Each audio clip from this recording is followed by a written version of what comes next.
Hey guys, नमस्कार। मैं आपका दोस्त अमित। स्वागत है हमारे इस YouTube चैनल पर एक बार फिर से। आपके प्यार और आपके रिस्पेक्ट के लिए मेरे स्टूडेंट्स तहे दिल से शुक्रिया। गाइस, आज के इस वीडियो के अंदर हम लोग बात करेंगे कि जो बच्चे हरियाणा से 2026 में किसी भी यूनिवर्सिटी से अपने बीएड फर्स्ट ईयर या फिर सेकेंड ईयर के एग्जाम देंगे, तो उन बच्चों के लिए ये वाला वीडियो बहुत खास होने वाला है, क्योंकि इस वीडियो के अंदर हम लोग डिस्कशन करेंगे द मोस्ट इंपॉर्टेंट पॉइंट कि 16 नंबर का जो क्वेश्चंस आपके एग्जाम में आता है उसकी कितनी हेडिंग्स आप लोगों को बनानी है, ताकि 16 में से कम मैक्सिमम आपको 15 से 16 नंबर आपको मिल सके। इससे रिलेटेड क्या है, आज हम लोग डिटेल क्या है चर्चा करेंगे, और जो आप लोगों के लिए बहुत ही अच्छा और बहुत ही बेहतरीन होने वाला है। तो वीडियो में आगे बढ़ने से पहले एक छोटा सा अनाउंसमेंट। अगर 2026 में आपके एग्जाम है और आपके पास टाइम नहीं है, तो हमारे मोस्ट इंपोर्टेंट क्वेश्चन का जो पीडीएफ है वो बहुत रीजनेबल प्राइस पर अवेलेबल है।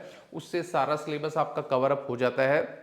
और लगभग आपका जो एग्जाम है वहीं से सारे एग्जाम के अंदर आता है, और बहुत अच्छा एग्जाम आपका हमारे जो इंपॉर्टेंट क्वेश्चन का पीडीएफ है उससे हो जाएगा। तो अब मैं यहां पर बात करना चाहूंगा कि 16 नंबर के पॉइंट्स में कितनी हेडिंग्स गाइज आप लोगों को लिखनी है, ताकि ये वाला एक इंपॉर्टेंट पॉइंट आप लोगों को समझ में आ जाए। अब मैं आपको एक बहुत इंपॉर्टेंट आपको बताऊंगा कि सबसे पहले जब आप लोग अपने bachelor of education first year second year का एग्जाम देंगे एग्जाम सेंटर के अंदर, तो वहां पर आप लोगों के 16 नंबर के 5 क्वेश्चन आते हैं, या फिर 4-4 नंबर का एक क्वेश्चन फर्स्ट कंपलसरी आप लोगों का आता है। तो यहां पर मैं एक बहुत इंपॉर्टेंट बात आप लोगों को बताना चाहूंगा कि जब आप लोग अपना 16 नंबर का क्वेश्चन मेंशन करेंगे एग्जाम के अंदर, तो सबसे पहले गाइज आप लोगों को क्या करना है, मैंने इंपॉर्टेंट बात हमेशा बताई है कि आप लोगों को 2 से 3 लाइन के अंदर आपको अपनी जो भी डेफिनेशन उस क्वेश्चन की पूछी गई है या फिर नहीं पूछी गई है,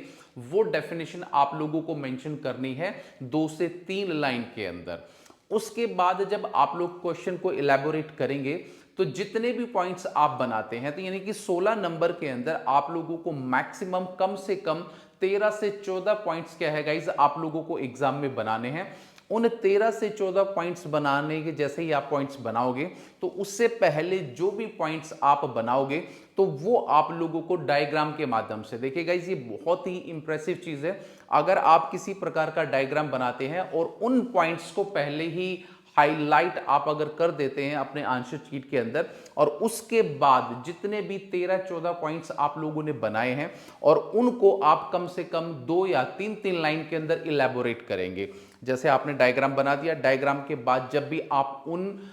जो पॉइंट्स आप इलेबोरेट करोगे, तो मैक्सिमम आपकी 3 लाइन आप लोगों की या 4 लाइन आपकी होनी चाहिए उसको इलेबोरेट करने के लिए। 13 से 14 पॉइंट जो आप मेंशन करोगे, तो वो जो सीक्वेंस आप लोगों के आंसर्स का चलेगा ना, तो वो एग्जामिनर को और चेकर को, जो आपके एग्जाम को चेक करेगा, उसको बहुत इंप्रेसिव लगेगा, और काफी इंप्रेसिव आप लोगों का जो राइटिंग स्टाइल है वो एग्जामिनर को लगेगा।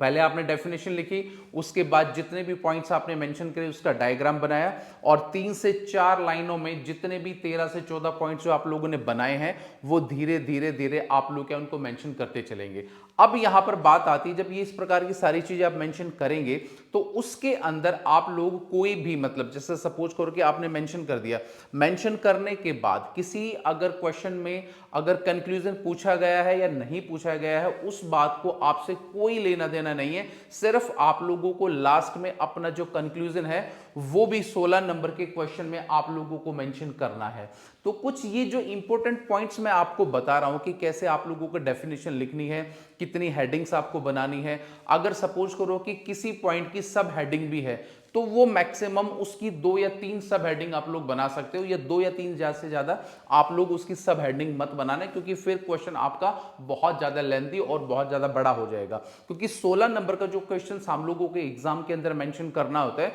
वो इस स्टाइल से मेंशन करना होता है कि एग्जामिनर को साइकोलॉजिकल ये लगे कि बच्चे ने इसको अटेम्प्ट भी अच्छा किया है और उसके अंदर कुछ छोड़ा भी नहीं है, और ऐसा भी नहीं कि बच्चे ने बहुत सारी शीट क्या भर दी है। अब यहां पर लास्ट जो एक सवाल आता है आप लोगों के लिए कि भाई आपने डेफिनेशन लिख दी है, आपने उसके बाद पॉइंट्स के डायग्राम बना दिए हैं और उसको इलेबोरेट कर दिया है, उसके सब हेडिंग पॉइंट्स आपने बना दिए हैं, तो उसके बाद कंक्लूजन आपने बना दिया। ये सारी चीज करने के बाद अब एक आंसर जब आप 16 नंबर का लिखेंगे, तो उसमें मैक्सिमम कितनी शीट आप लोगों की भरनी चाहिए, क्योंकि आप लोगों को पता होना चाहिए कि एमडीयू के अंदर कोई एक्स्ट्रा शीट आप लोगों को नहीं दी जाती। जो भी आपकी 36 की जो शीट्स होती है उसमें कम से कम आप लोगों को 4 शीट मिनिमम या मैक्सिमम 4 से 5 शीट आप लोगों को 16 नंबर के क्वेश्चन में आप लोगों को मेंशन करना है। उसी के हिसाब से आप लोगों के जो मार्क्स हैं वो एग्जाम के अंदर क्या गाइस कंसीडर किए जाएंगे। अब ये इतनी छोटी छोटी बात भी अगर आप लोगों को पता होगी, अगर एग्जाम में इन चीजों का आप ध्यान रखेंगे,